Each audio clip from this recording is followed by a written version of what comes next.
शंकर भगवान का उपासक। दोनों शिव की आराधना करते हैं, दोनों शिव की साधना करते हैं।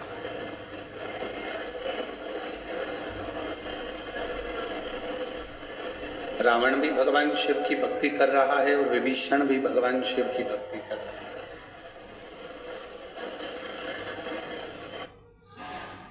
मंदोदरी इन दोनों के स्वरूपों को देख रही है कि ये दोनों भाई भगवान शंकर की अविरल भक्ति में, भगवान शिव की अविरल भक्ति में। इसका अच्छा खासा बार बार नीचे जा रहा है।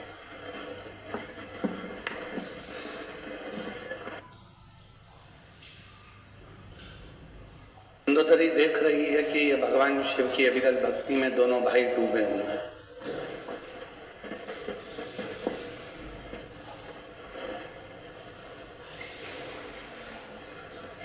और दोनों के चेहरे पर प्रबल तेज है, क्योंकि शिव उपासना भगवान शंकर की कथा कहती है कि जो शिव की आराधना करता है, भगवान शंकर की साधना करता है, शिव की आराधना करता है, शिव भक्ति में जो डूबा रहता है, भगवान शंकर की अविरल भक्ति में जो डूबा रहता है, कहते हैं उसको ब्यूटी पार्लर जाने की जरूरत नहीं पड़ती, उसका चेहरा शिव भक्ति से खुद ही चमकने लगता।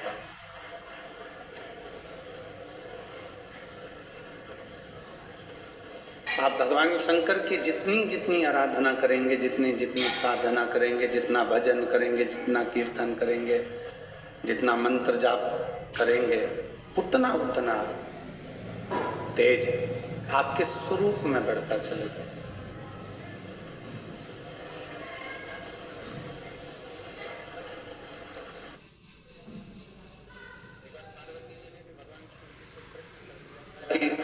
संसार के जितने भी जीव हैं, उन जीवों में जो ऊर्जा है, उन जीवों में जो तेज है, जो ऊर्जा है,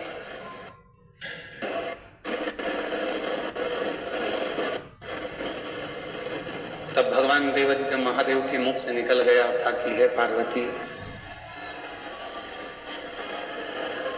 संसार के लोगों में जितनी ऊर्जा है, संसार के लोगों में जितनी तेज है, वो सब शिव की भक्ति का ही एक प्रताप फल है।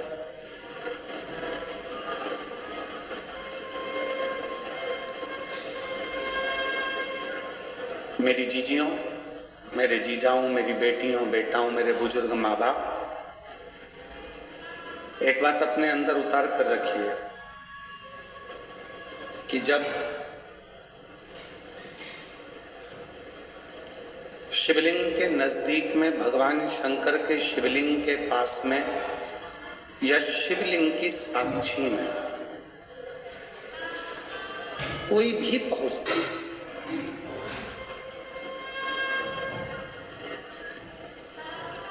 शिवलिंग की साक्षी में कोई पहुंचा, शिवलिंग के पास में कोई पहुंचा, शंकर भगवान के सम्मुख में कोई पहुंचा, कोई भी, चाहे पशु हो, पक्षी हो, जीव हो, जलचर हो, थलचर हो, वायुचर हो, जानवर हो, चाहे मनुष्य, कोई भी पहुंचा,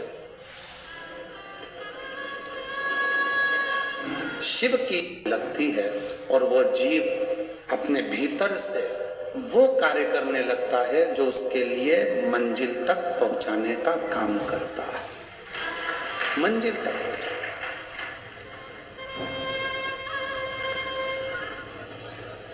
तो मंदोदरी रावण को भी देख रही है और मंदोदरी विभीषण को भी देख,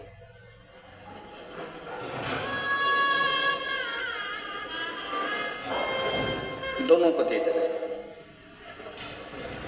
और दोनों को देखने का कारण केवल इतना है कि दोनों शिव जी की आराधना कर रहे हैं, दोनों शिव जी की साधना कर रहे हैं, शंकर भगवान की अविरल भक्ति में दोनों डूबे हुए।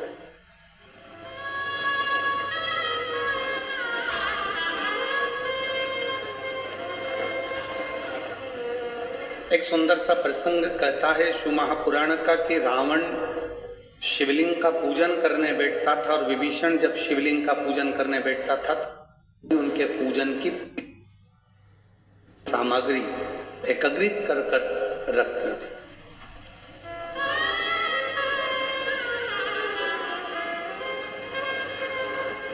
यहाँ का तो नहीं मालूम हमको, बड़ौदा का, गुजरात का, यहाँ का तो स्मरण हम नहीं ध्यान देते कि यहाँ क्या चलता है, कैसे होता है। पर हमारे मध्य प्रदेश में, मालवा में, अगर हमारे घर में शिवरात्रि के दिन या शिवरात्रि के एक दिन पहले बहुत सारी बेलपत्र आ जाती है तो हम, हमारे घर की हमारी माताजी, धर्मपत्नी या परिवार के सदस्य, ज़्यादा बेलपत्र आ गई तो थोड़ी थोड़ी बेलपत्र अपने अड़ोसी पड़ोसी मोहल्ले में दे देते हैं। अब यहाँ का नहीं मालूम हमको कि तुम्हारे बड़ौदा में, गुजरात में ऐसा होता है कि नहीं होता। थोड़ी थोड़ी बेलपत्र, 4-5 इधर दे दी, 4-5 उधर दे दी, 4-5 उधर दे दी, ऐसी 4-6 जगह पर उस बेलपत्र को प्रदान कर देते हैं, उस बेलपत्र को दे देते हैं कि ये 4-6 जगह बेलपत्र हम देंगे।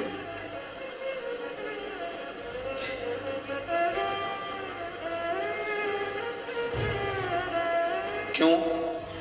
शिव महापुराण की कथा कहती है कि हम जो पूजन कर रहे हैं, हम जो बेलपत्र समर्पित कर रहे हैं, हम जो बेलपत्र दे रहे हैं, हम तो भगवान शंकर को थोड़ी बेलपत्र जो हमारे नजदीक में है, हमारे पास में है, वो तो हम शिव जी को समर्पित कर रहे हैं।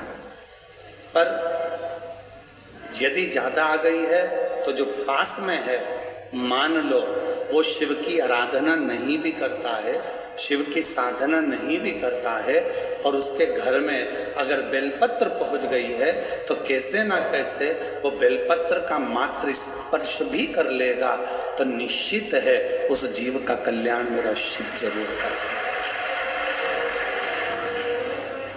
वो जीव का कल्याण मेरा उघड़दानी, मेरा शंकर, मेरा त्रिकालदर्शी, मेरा कैलाशी, मेरा अविनाशी जरूर करे, निश्चित है।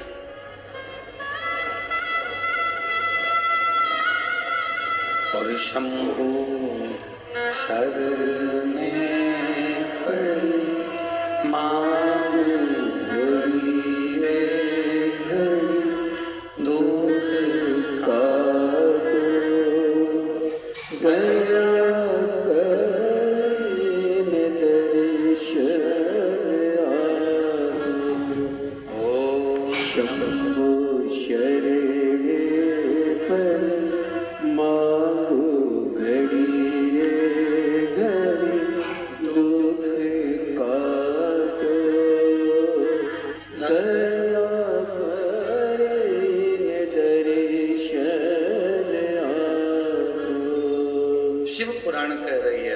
मंदोदरी लंकापति रावण के लिए भी साहित्य रख रही है और वो मंदोदरी विभीषण के लिए भी साहित्य रख रही है।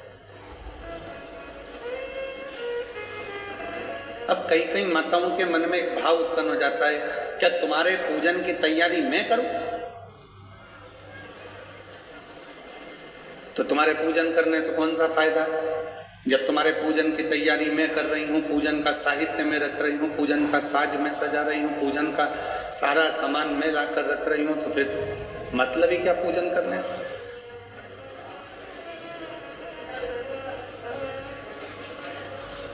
थोड़ा ध्यान देना महाराज। शिव पुराण की कथा चल रही है या तुम्हारे घर में सत्यनारायण भगवान की कथा हो रही है, या तुम्हारे घर में कोई यज्ञ हो रहा है, या तुम्हारे घर में कोई नवरात्रे में माता रानी की ज्योत जली है, या तुम्हारे घर में कोई पूजन हो रही है, 3-4 देवरानी जेठानी है, 4-5 बहनें हैं, 4-5 देवरानी जेठानी हैं, और कोई एक जेठानी या देवरानी भगवान के पूजन का पूरा काम कर रही है, भगवान के पूजन की पूरी साज सजा रही है, भगवान के पूजन का पूरा सामान रख रही है, भगवान के पूजन का पूरा काम कर रही है, और एक देवरानी जेठानी ऐसी भी होगी जो आएगी, पूजन करेगी, चली जाएगी, भोजन करेगी, चली जाएगी, और एक पूरा काम कर रही है, भगवान की सेवा की तैयारी, सत्यनारायण जी की यज्ञ की तैयारी, कथा की तैयारी, सामग्री की तैयारी। तो निवेदन है मेरी जीजियों, कभी अपने मन में यह भाव मत लाना कि मैं पूरा काम करूं और मेरी जेठानी देवरानी तो आती है, खा पी के पूजन करके चली जाती है, फैलारा मुझे उठाना पड़ता, काम मुझे करना पड़ता, ये कभी मन में मत लाओ। बल्कि भगवान को धन्यवाद दो कि इतनी देवरानी जेठानी में तूने अपनी सेवा के लिए मुझे चुनकर रखा है। ये तेरी उदाहरण, ये तेरी कृपा, ये तेरी दया।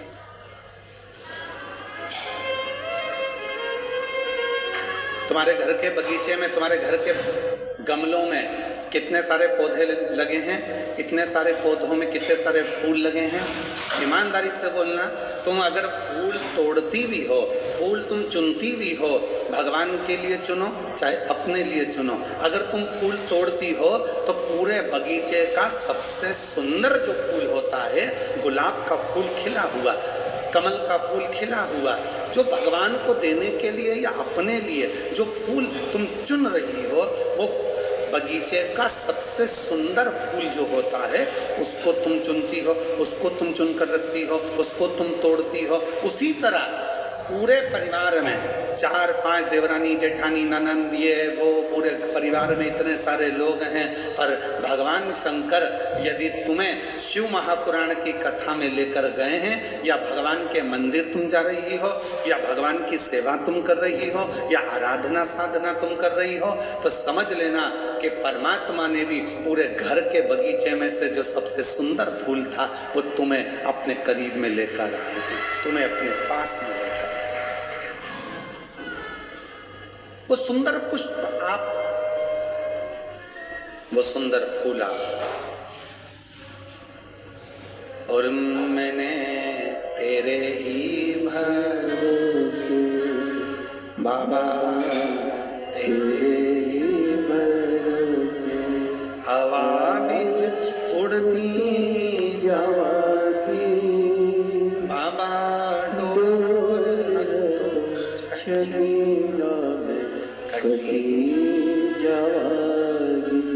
तो वो सुंदर पुष्प आप। लंका का राजा रावण भगवान की पूजन कर रहा है, विभीषण भगवान की पूजन कर रहा है, पर पूजन का साज पूरा जमा रही है तो वो मंदोदरी जमा रही। पूजन का पूरा श्रेष्ठ कर्म अगर कर रही है, साज सजा रही है, भोग लगा रही है, सामग्री लाकर रख रही है, तो वो मंदोदरी रख रही है। मंदोदरी फल किसको मिल रहा है? रावण पूजन कर रहा है, मंदोदरी ने सामान लाकर रखा है, तो रावण को पूजन का जितना फल मिलेगा उसका 10वां अंश फल मंदोदरी को प्राप्त होगा, क्योंकि उसने पूजन का साहित्य लाकर। आप लोगों में से कई लोग ऐसे भी बैठे होंगे जो बीमा करते हैं, और आप लोगों में से कई लोग ऐसे बैठे होंगे जो बीमा खुद का करवा चुके हैं। तुम्हारे मोहल्ले में तुम्हारे परिवार वाला, तुम्हारा कुटुंब वाला, तुम्हारा रिश्तेदार, तुम्हारा नातेदार तुम्हारे पास में आकर प्राण खाता है, बीमा करवा लो, बीमा करवा लो। एक बार बैठो तो मैं पूरी लिस्ट समझा देता हूँ, एक बार देखो तो देखो, ये इतना जमा करोगे इतना प्राप्त होगा, ऐसा जमा करोगे ऐसे प्राप्त होगा, एक्सीडेंट में इतना मिलेगा, और निपट गए तो इतना मिलेगा।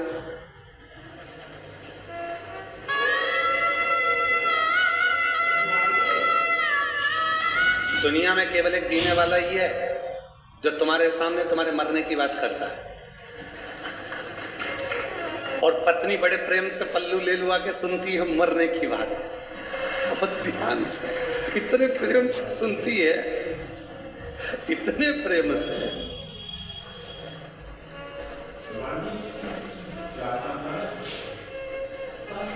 एक्सीडेंट में इतना मिलेगा, और मान लो टिकट कट गया, चले गए तो इतना मिलेगा, वो पत्नी बड़े प्रेम से सिर पे पल्लू, बस इतना ही, बस इतना ही। फिर धीमे वाला बोलता है नहीं नहीं भाभी जी ये तो अलग से है और ये ऐसा है। तो भाभी जी भी फिर सिर पे पल्लू लेके बोली हाँ अब ठीक है, अब ठीक।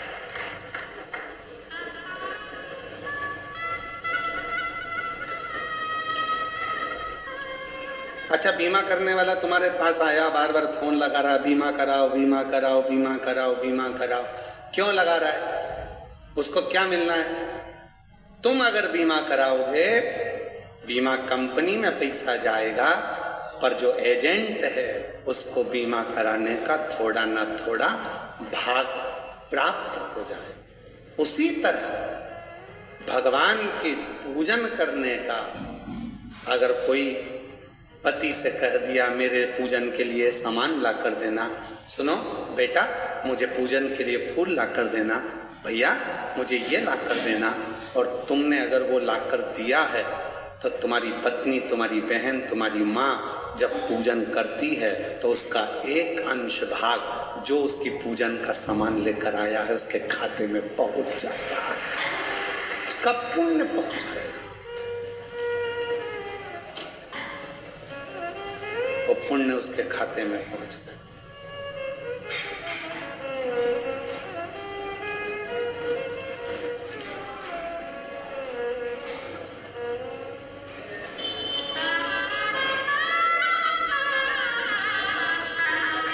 प्राप्त हो गया।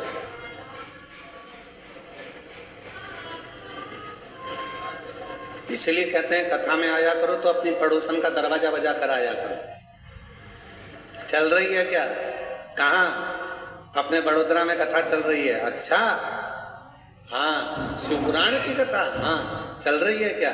वो आए चाहे ना आए, हो सकता है तुम्हारे बोलने से वो आ भी जाए। अगर वो आ गई, अड़ोसन पड़ोसन पीछे वाली धड़ोसन कोई भी अगर तुम्हारे साथ में चलकर कथा तक पहुंच गई है, उसके कथा सुनने का एक अंश फल तुम्हारे भाग्य में लिखा जाएगा कि तुम उसको, तुमने उसको प्रेरणा दी, तुमने उसको।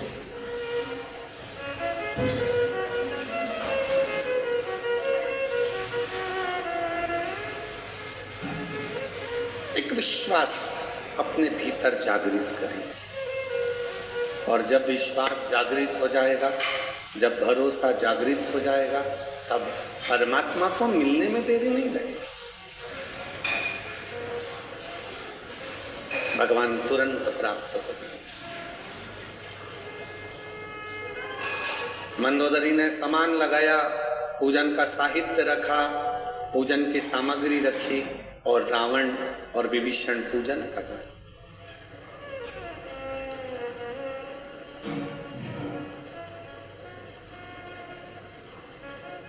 अब दोनों पूजन करे।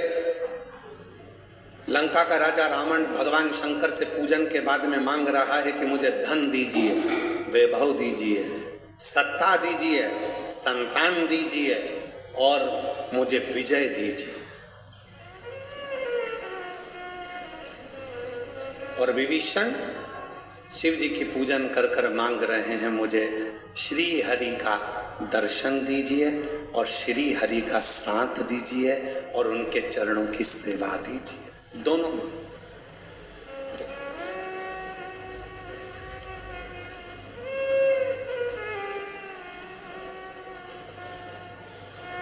और दोनों में अंतर है।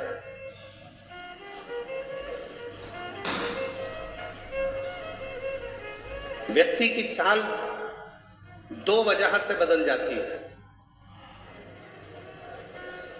व्यक्ति की चाल बदलती है दो वजह से, एक बदलती है धन से और दूसरी बदलती है धर्म से।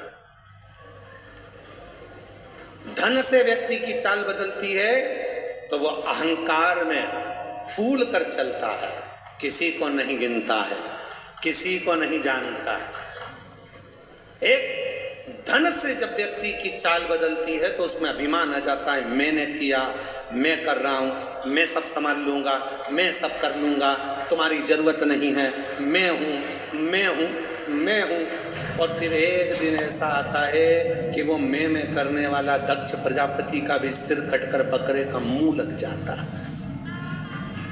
मैं नहीं,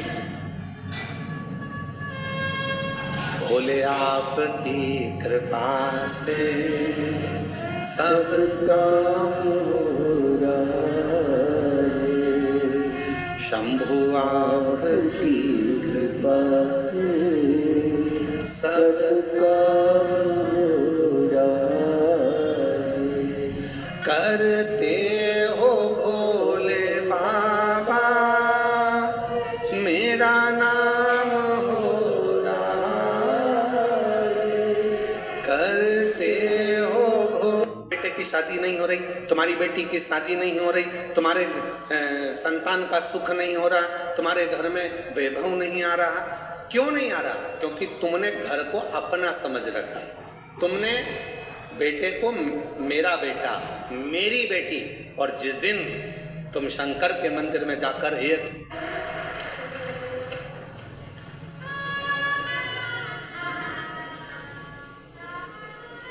और थोड़ा नहीं बहुता में करेंगे, अच्छा करेंगे,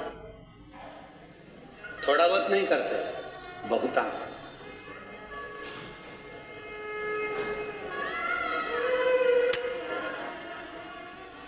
33 कोटि देवता कहते थे हमेशा भगवान श्री गणेश जी महाराज के लिए। गणेश जी पार्वती जी के पुत्र हैं। और भजन में भी आप लोग गाते हैं कि गौरी के नंदन गजानंद स्वामी तुम्हें आज मंदिर में आना, गौरी के नंदन गजानंद स्वामी तुम्हें आज मंदिर में। जितने भजन मिलेंगे गणेश जी के सब में गौरी के नंदन, गौरी के पुत्र, गौरी गजानन, गौरी गणेश, आप गणेश जी का नाम गौरी के साथ जोड़कर पूजन करते हो। एक दिन पार्वती जी के मन में आया मेरा पुत्र गणेश जिसका मुख लगा है हाथी का, अगर शादी करने जाऊंगी तो इससे लड़की कौन ब्याएगा, शादी कौन करेगा। तो पार्वती जी को लगा ये मेरा जो टेक है गौरी के नंदन, ये टेक गौरा के पुत्र, ये टेक हटाकर शिव पुत्र गौरी शंकर के पुत्र श्री गणेश।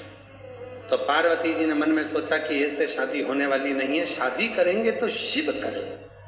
और वो जो सोचते हैं वो कम नहीं सोचते। पार्वती जी तो सोच रही थी कि गणेश जी के लिए एक बहू मिल जाए, गणेश जी के लिए एक लड़की मिल जाए जिससे मैं शादी कर दूं। सारे पूरे देवताओं में, 33 कोटि देवताओं में, पूरे ब्रह्मांड में मां पार्वती जी ने लड़की को ढूंढ लिया, पर गणेश जी के लायक कोई कन्या नहीं मिली, कोई बेटी नहीं मिली। तब भगवान शंकर के पास एक दिन पार्वती जी बैठ गई और पार्वती जी भगवान शिव से बोली तुम्हारे पुत्र गणेश जी का विवाह नहीं हो रहा है। शंकर जी हंसने लगे और कहने लगे पार्वती मेरा पुत्र गणेश? हाँ। तो शिव जी बोले अभी तक तो दुनिया के लोग कहते थे गौरी पुत्र गणेश।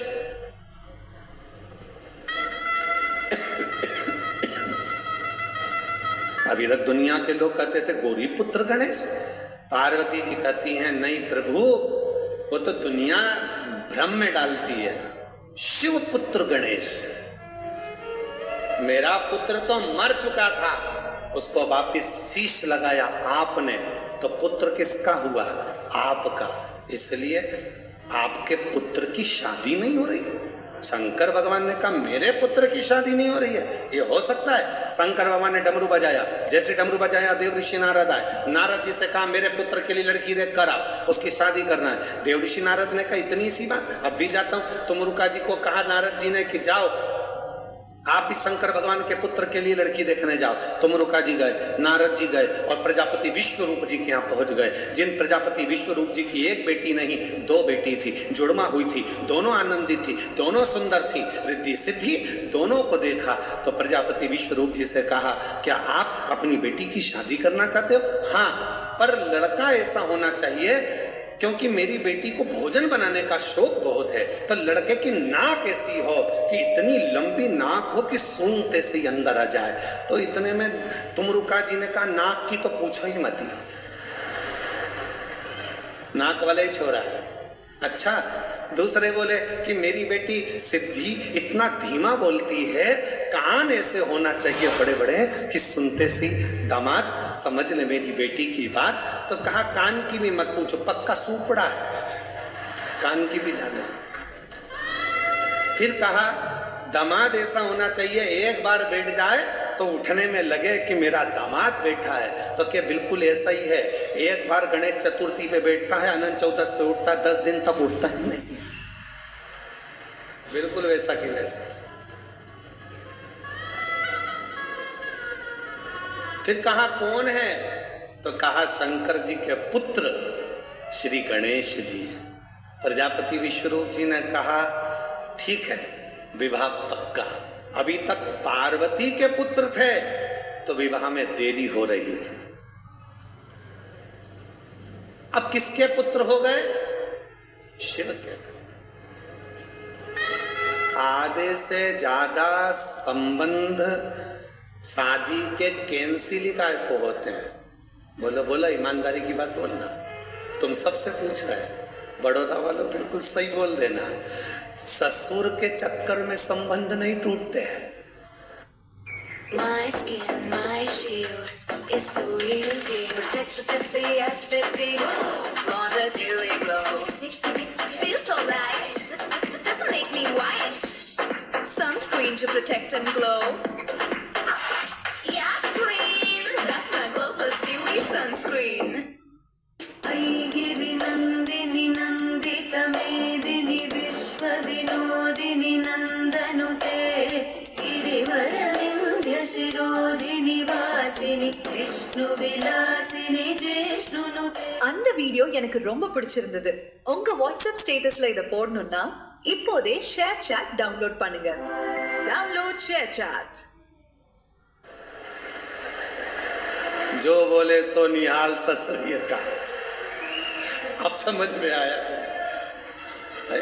जैसे संबंध जोड़ने की बात आती है, जैसे रिश्ता जोड़ने की बात आती है, तो लड़की की माँ सबसे पहले देखती है कि लड़के की माँ बहुत तेज है बाबा, बहुत तेज।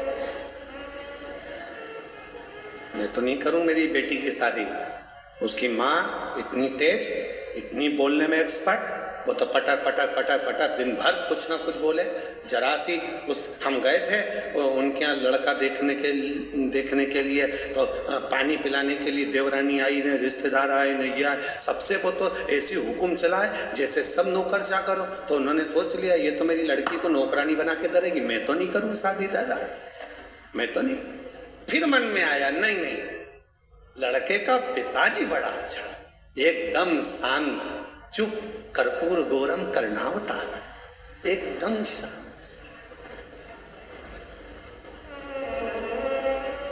बोलता ही नहीं, ससुर अच्छा है। अगर कोई पक्ष नहीं लेगा तो ससुर तो पक्ष लेगा। तो माँ को क्या देखना, पिताजी को देखो, शादी पक्की।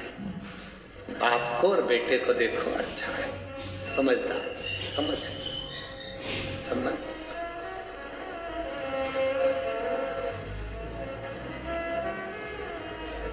किसके पुत्र हैं गणेश जी महाराज? तो कहा शिव पुत्र गणेश का विवाह हो रहा।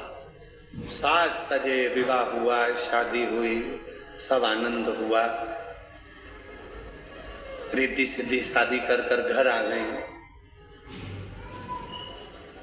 शिव जी ने पार्वती जी को बुलाया, कहा तुम्हारे घर में बहुएं आ गई हैं दो दो, अब तुम्हारी जवाबदारी ज्यादा बढ़ गई है। पार्वती जी ने पूछा क्या पहले मेरी जवाबदारी नहीं बढ़ी थी? नहीं, अब ज्यादा बढ़ गई। क्या जवाबदारी बढ़ गई है? शंकर भगवान ने कहा पार्वती जी तुम्हारी दो दो बहुएं आ गई, अब तुम्हारी जवाबदारी ज्यादा बढ़ गई है। दोनों बहुओं को रसोई घर सौंप दो, घर सौंप दो। और पार्वती तुम्हारी जवाबदारी ये बढ़ गई कि अब तुम मेरी सेवा दिल से करो, अब तुम्हें नहीं देखना। आग लगे बस्ती में, अपन रहो मस्ती में। क्या किसको रोइए, चादर तान के सॉरी, अब अपने को टेंशन नहीं लेना, अब छोड़ो।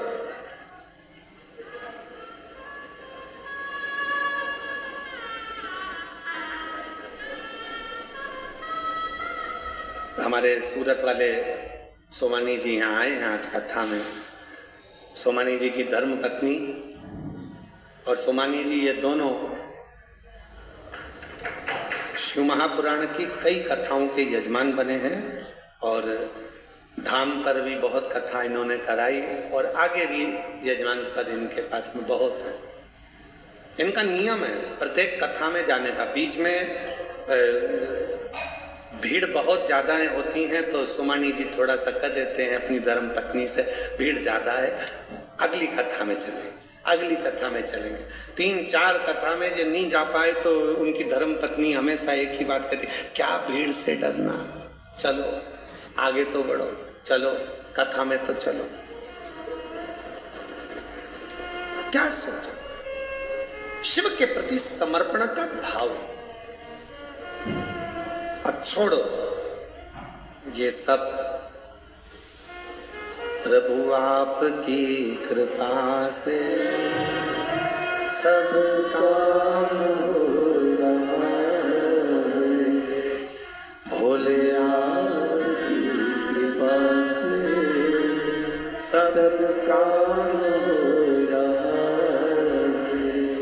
करते हो भोले बाबा मेरा नाम हो रहा है, करते हो भोले बाबा मेरा नाम हो रहा है, भोले आपकी कृपा से सब काम हो रहा है। तो शिव महापुराण की कथा कर रही है और लंकापति रावण और विभीषण का चरित्र कह रहा है। मंदोदरी पूजन का साहित्य लाकर रख दी है। लंकापति रावण और विभीषण दोनों शिव की आराधना करते हैं। एक धन मांग रहा है, वैभव मांग रहा है, सत्ता मांग रहा है, कुर्सी मांग रहा है, पद मांग रहा है, प्रतिष्ठा मांग रहा है, और दूसरे मेरे विभीषण भगवान श्री हरि के चरणों की सेवा मांग रहे हैं और श्री हरि का साथ मांग रहे हैं।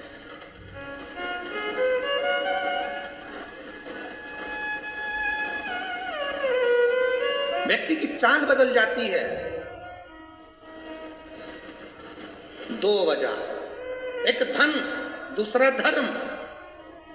धन से चाल बदलती है, जैसे जैसे धन आता है, वैभव आता है, सत्ता आती है, कुर्सी आती है, पद आता है, प्रतिष्ठा आती है, वैसे उसकी चाल बदलने लगती है। वो अहंकार में फूलने लगता है, अभिमान में फूलने लगता है, अहम में फूलने लगता है और अहंकार उसको झुकने नहीं देता। और दूसरे नंबर पर है धर्म। धर्म में अगर कोई व्यक्ति जुड़ गया, सत्संग में अगर कोई व्यक्ति जुड़ गया, परमात्मा की अविरल भक्ति में अगर कोई व्यक्ति जुड़ गया, तो फिर उसकी चाल बदलेगी। कितना भी वो करोड़